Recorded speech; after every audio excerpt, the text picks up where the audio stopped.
पूरे देश भर में मतदान की प्रक्रिया शुरू हो चुकी है। वहीं आसनसोल लोकसभा क्षेत्र में मतदान की प्रक्रिया आगामी 13 मई को होगी। इसी को लेकर हमारे संवाददाता रानीगंज के शहरवासियों की राय जानने के लिए पहुंचे। आइए शहर के जनताओं की क्या राय है, आपको पीवीटीवी कैमरे के माध्यम से दिखाते हैं। आगामी 13 मई आसन्न लोकसभा निर्वाचन সেই নির্বাচনকে ঘিরে প্রতিটি রাজনৈতিক দলের প্রচার কার্য চলছে জোর কদমে। এখন আমরা এই মুহূর্তে এসে ঠিক পৌঁছেছি 278 নম্বর বিধানসভার রানীগঞ্জ এলাকায় এবং উপস্থিত রয়েছি রানীগঞ্জ রেলওয়ে স্টেশনের ঠিক সামনে। এখানে সরাসরি আজকে আমরা উপস্থিত হয়েছি, দেখে নেব শহরতলির মানুষের মনের পাবলিক ভিউ কি। প্রতিটা পাবলিকের সাথে আমরা কথা বলবো।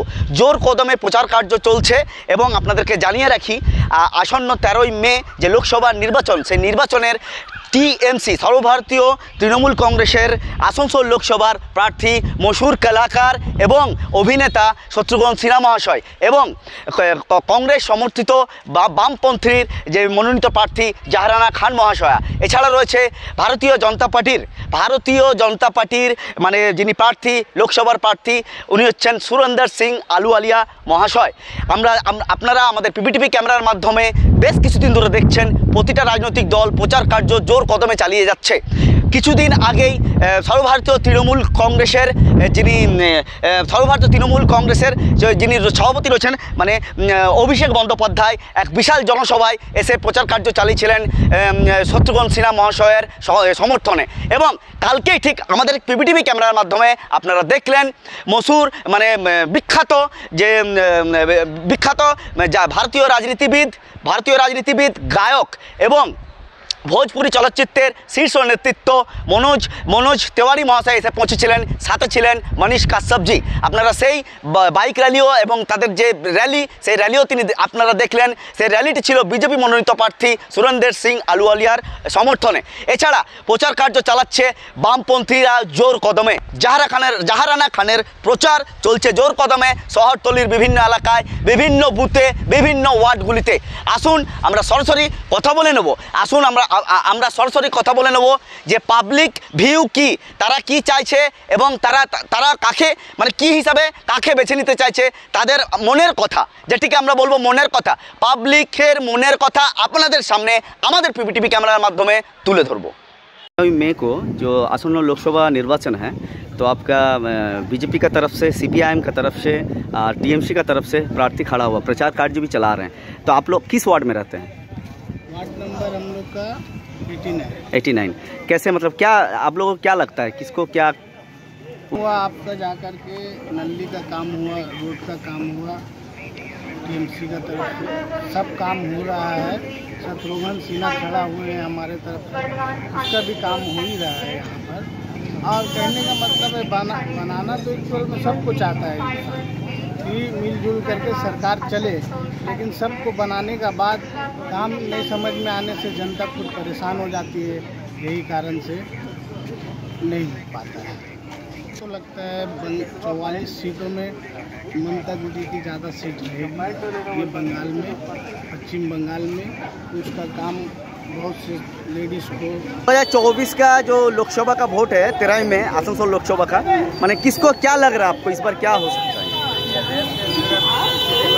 हम लोग को लग रहा है कि इस बार जो हम लोग का जो हमारे राज्य का जो कल्याण का काम करे, उसको जनता जो है जो समाज का काम करे, लोग का हित का काम करे, जो समाज को देखे सबका हित जन का काम करे, उसका उद्देश्य ऐसा काम होना चाहिए। क्या लगता है किसको आप लोग जीत देखना चाहते हैं इस बार आसनसोल लोकसभा? ये तो समय बता सकते हैं, इसका अनुमान मुझे भी नहीं है। अच्छा, बढ़िया, अच्छा अनुकंपा बहुत श्रेष्ठ है, तुलना में जो दी जाएगी। আচ্ছা স্যার, আগামী 13 মে আসানসোল লোকসভার নির্বাচন হতে চলেছে। প্রতিটা রাজনৈতিক দল জোর কদমে প্রচার চালাচ্ছে। কি মনে করছেন এবারে কাকে পাবলিক কাকে করছে? প্রচারটা দেখছি তাতে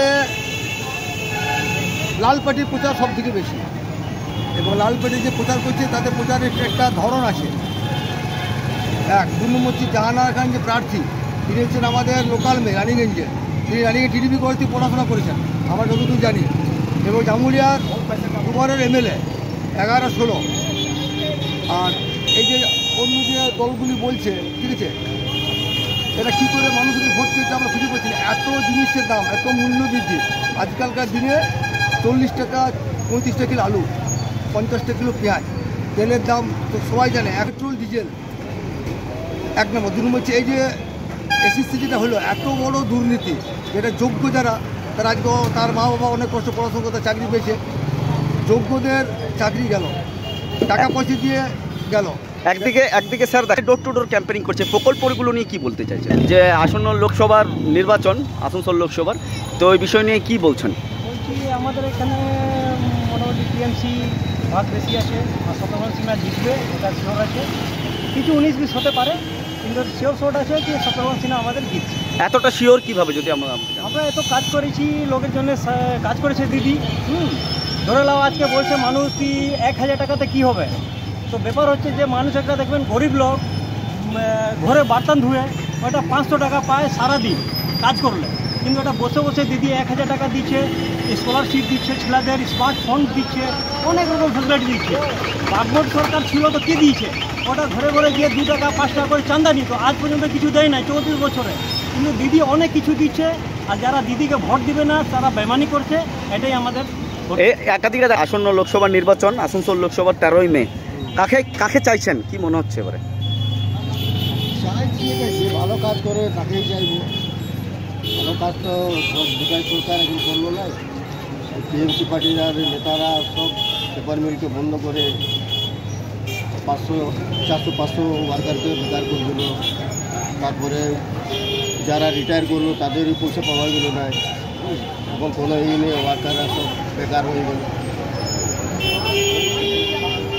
কি মনে হচ্ছে? এদিকে সেন্ট্রাল গভর্নমেন্ট বিজেপি সরকার বলছে আপকি বার 400 বার, কি মনে হচ্ছে এটা?